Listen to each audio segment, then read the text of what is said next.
What's up, angels? Welcome back to my channel. I'm so grateful that you're here, and we're going to just hop right in. As you can tell from the title of this video, we're just going to be talking about the queens of the tarot. So the queens of the tarot are double elemented, which means that they have an elemental ruling by their suit as well as by being a queen. So the cups, for example, are ruled by water, and the queens in my practice are also ruled by water.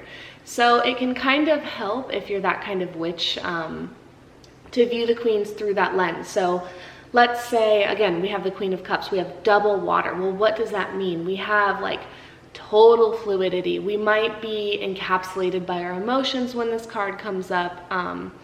It's just a really fluid, intuitive space that's ever changing. So the Queen of Cups having double water as opposed to the Queen of Swords having air ruling the swords and water. Well, how did those things mix together? They don't mix, right? So it can be kind of an uncomfortable card, if you will, because sometimes we're all in the air, which is like your mental state or the way you think or your wit or your intelligence. Air is quick changing, whereas water is a little bit, it's also quick changing. So it can be a rapid moving card. It can symbolize like quick thinking. Quick thinking also that's kind of charged up by our intuition and making changes based on what we're feeling, right? And speaking things into reality. Again, with that swords medicine, we have a little bit of that ability to bring our wit and our intelligence and our ability to speak our ideas into reality, but it's going to be based more on how we're feeling, that sacral area, how we're feeling about people, places, and things. The Queen of Swords, in my experience, is often kind of a lonely-ish card, but it's more lonely because you're choosing to go into your water and feel, you know, is this of my truth? How is this person making me feel? And then you're able to actually speak that truth into reality. So you're really embodying your intuition. You're really able to use your sword to cut out, you know, people, places, and things that don't really serve you, but they're going to arise in a very intuitive way, if you will. So then we have like the Queen of Wands, and the Queen of Wands is known as the Witch of the Deck. And and she's going to be ruled by fire and water. So we have this alchemical mix going on. We also see fire and water mixing in the Temperance card, which can often symbolize relationships, sobriety, finding our sweet spot. And when we have that Queen of Wands energy, we're really able to use our fire, our passion, our sexuality, our magnetism, our ability to create, to warm, to heat, to be bold, if you will. And then we bring that into our creative endeavors and the way that we're moving through our life. It can be kind of like a serpentine energy, right, with the Queen of Wands. And the Queen of Wands is one of my most favorite cards. I really like Lindsay Mack's teaching, how she says that when this person walks by you in real life, it immediately gets your sacral chakra just going. You're like, oh my God, they're so bold. They're so in themselves. They're so unashamed. And those are some of the key words that I really like with her, because she really knows what she wants. She's here in her sacral area, but she's also in her heart and in her solar, and she's really able to steer her ship in the direction that she wants to go. She knows exactly what she's cultivating. So the Queen of Wands can be a really magnetized time, right? And I didn't really go too deep into the Queen of Cups, so I'll touch on her one more time. The Queen of Cups having both water is very, I would say she is one of the most psychic cards of the deck. She's really able to see and be and quickly adapt and change and feel very deeply. She's both here on the surface and way down here. So if she's able to really encapsulate that full water experience, well, she can be kind of like over-encompassing and seep into all the nooks and crannies of an experience and almost be overbearing in her shadow. But by the same token, she's extremely psychic, and being double water, very sensitive, so she probably isn't going to stay in a state of pain or keep you in a state of pain if it's a outside person or entity coming in. It's often experienced as very over-encompassing, yes, and very intoxicating, but it also is a major psychic upgrade. It's also able to send you into the ether of your own consciousness, your own inner depths. You're able to really go into that Pisces place of, you know, I'm able to be here and here. I understand all that is, and I'm adapting and I'm changing and I'm fluid, and as quickly as I see it, I can make those changes. So when this card comes up, we get very oracle-y, very psychic-y. Excuse me. And lastly, then we have the Queen of Pentacles, and the Queen of Pentacles is often going to be, you know, we have earth and water this time, and earth and water makes mud, and mud can just be a really healing clay like body mask, but it can also be almost like quicksand, and it can be sinking, and it can be heavy, and it can be hard.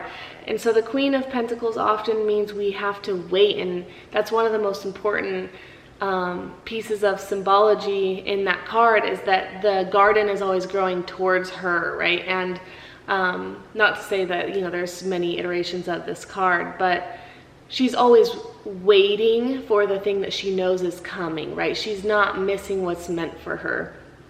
Also, the Queen of Pentacles can come up in times where the body is requiring more of our attention, being that the pentacles rule the material or the earth plane.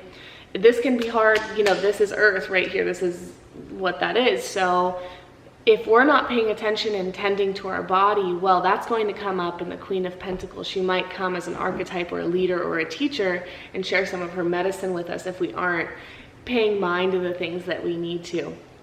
And this will always be an intuitive lens. You know, when we get the Queen of Pentacles, we know exactly what we need to do. It's not a mystery. It's right there for us to see most of the time, and she might give us, you know, a common cold or something like that to really bring in that lesson that we need to tend to, etc. So also a side note is that the court cards are often associated with other people in your life. So when you're reading, I usually encourage people to first look at the cards as a lesson for themselves and as a tool of self-reflection. So if we get Queen of Cups, we need to check in first with, you know, where are we picking up on psychic things? If we get the Queen of Wands, where are we feeling called to bring our spark into the world? If we get the Queen of Swords, where do we need to draw a sacred boundary, right? Where do we need to speak up and embody that truth? I really also like to think about our circle of friends. I think I might have heard it from Sarah Gottesdiener or Oracle of LA or Lindsay Mack. I'm not sure. Those are three of my favorite tarot teachers. You know, they talk a lot about, one of them had, I don't know where I got this teaching, but I always think of it now. She is someone with a small group of friends, you know. Sometimes we have to use our sword to cut ties with someone who isn't honoring who we are, what we say. She's a boundary drawer. She only allows people in her circle who can truly hold space for her boundaries, her language, the way she carries herself. She's a highly medicinal leadership card. And yeah, so anyway, or if you get the Queen of Pentacles, right, we want to look at how we're treating ourselves. What are we waiting for? What kind of patience can we have? How can we make our experience more fruitful, more beautiful, more bountiful for us on the material? However, if we're going to look at these cards from an outside perspective, these cards can sometimes represent what people look like. So the Queen of Cups is often going to be a lighter hair, lighter complexion, lighter eyed figure. And it doesn't have to be exact, and this isn't always the case. But oftentimes it may represent a, you know, back in the day we might have said like a cis woman. However, these days, I don't really go based off that. But just to let you know, it's going to be a lighter complexion, more feminine, if you will, figured person. Whereas the Queen of Wands might have brown hair or brown eyes and be just a little bit more, you know, leaning into the, starting to make their way over to the darker, if you will, color palette of people. And then the Queen of Swords is going to be that next step darker, possibly black hair, even tanner skin. Sometimes I get the Queen of Swords, I feel, for myself, though I would say maybe a normal omenistic tarot reader wouldn't necessarily say that they would be as light complexioned as I am. However, it can symbolize those things. So just tools to know and use, and to have the ability to decide for yourself, you know, if this is applicable or not. And then the Queen of Pentacles, same thing. It's kind of like whatever the person looks like in the card, it's going to be that. So I hope that you guys enjoyed this video. I hope that this was somewhat helpful and that my teaching skills are getting a little bit better. I know that as of lately, I've been wanting to really brush up on a lot of my ability to look directly into the camera, be mindful of camera quality, not have hair in my mouth, stuff like that. And so I look forward to continuing to grow my ability to teach online and to share these things with all of you guys to the best of my ability. And I have so much gratitude to be here with you. If you like these videos, please make sure to like and subscribe. It helps me to continue making content. Leave a comment down below, share this video with your friends. Let me know what kind of content you want to see, and follow me on Instagram at the Lunar Priest. And I will see you guys in the next video. Thanks so much. Bye.